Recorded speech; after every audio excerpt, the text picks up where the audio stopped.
Zelete, thank you for your love and support. I appreciate you all. Imagine you are sitting in a room, looking at a map of West Africa.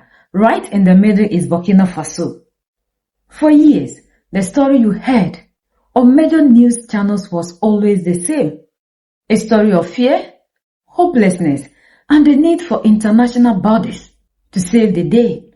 But something fundamental has shifted. The UN Human Rights Office is shutting down its operations completely in Burkina Faso, winning everything down. When this happened, the big international bodies and NGOs did exactly what they always do. They put out statements saying they fear for Burkina Faso.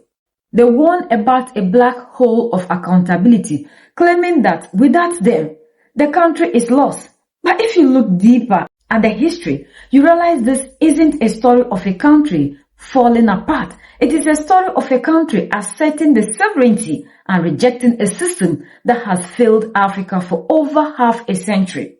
To understand why Burkina Faso told the UN and these international groups to wrap up their bags and leave, you have to look at how these organizations actually work.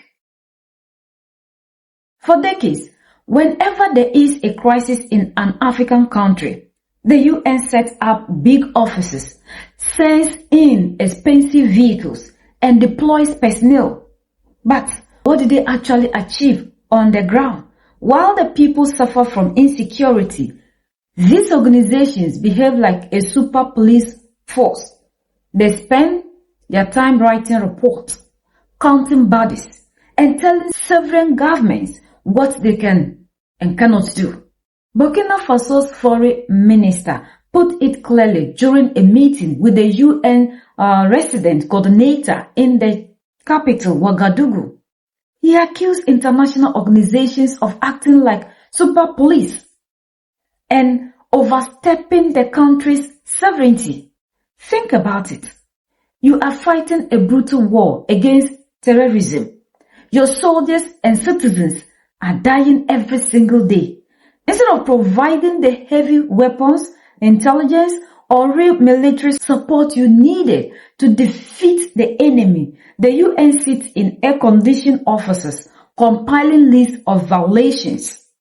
Even worse, look at how the language is used to manipulate the narrative. The UN has consistently used terms like non-state armed groups to describe TT activities who are burning villages. They treat a legitimate national army and a bunch of cold-blooded T groups as if they are equal partners in a regular dispute. When Burkina Faso formed the Volunteers for the Defense of the Homeland, ordinary citizens stepping up to defend their own land, the UN and Western NGOs labeled them as militias and accused them of abuses. This is the exact reason why Burkina Faso decided to clean house. In 2025, they declared the top UN resident coordinator persona non grata and kicked her out after the UN released a highly biased report about children in armed conflict. The government pointed out a simple truth. The UN didn't involve the local authorities, didn't use objective sources, and relied on unfolded statements to damage the image of the forces defending their country. By early 2026, the military government suspended the UN Human Rights Office immediately. And because Burkina Faso refused to back down or give into the silence, the UN finally announced that it is completely shutting down its presence. This goes way beyond just one office in Ouagadougou. Look at what is happening across the entire Sahel region. Burkina Faso, Mali, and Niger have formed the Alliance of Sahel States. Together, they are systematically dismantling the structures of Western control. They didn't just stop at the UN offices. These three countries initiated a complete withdrawal from the International Criminal Court, ICC.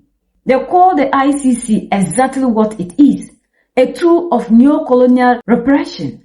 Let's look at the history of Africans' relationship with the United Nations, because this is where the real frustration lies. When African nations gained independence in the 1950s and 1960s, they joined the UN hoping for an equal seat at the table. But the system was already rigged. The UN was built in 1945 by the winners of World War II. They created a structure where 5 countries, the United States, Russia, China, the UK, and France, hold a permanent veto power in the Security Council.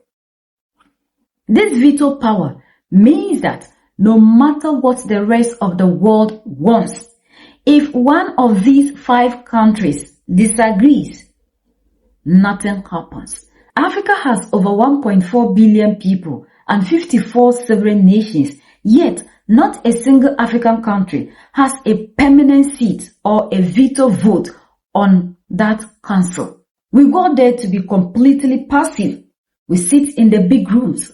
We look at the beautiful light and we vote on issues that have nothing, absolutely nothing to do with our growth or survival. When an African country is facing a real existential threat, the Western powers use their veto or their diplomatic leverage to stop Africa from taking decisive action. But when they want to destroy an African country, just look at what happened to Libya in 2011. They used the UN Security Council to pass resolutions that cleared the path for devastation. For decades, the UN and international NGOs have created a loop dependency. They didn't build factories. They didn't build permanent state-of-the-art infrastructure. They built a network of dependency where Africa is permanently seen as a charity case. They pass laws and regulations through their financial arms that make it impossible for African states to fund their own militaries properly or control their own resources. Then, when the vacuum they created leads to instability, they send in NGOs to hand out bags of grain, while their political arm issued reports condemning the local government. Burkina Faso is saying that the era of being passive observers in our own destiny is over. They passed strict laws to regulate the non-profit sector, bringing hundreds of NGOs under tough state oversight and dissolving over 100 NGOs that could not prove their financial transparency. They are making it clear that if you want to operate in our country, you will respect our sovereignty, or you will pack your bags and leave.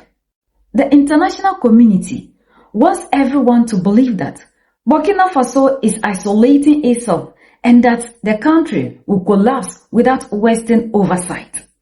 But the truth is exactly the opposite. Burkina Faso, Mali, and Niger are building a new path based on mutual respect, regional brotherhood, and real sovereignty. They are proving that an African nation can look at the entire global system, recognize that it is rigged, and have the courage to say no more.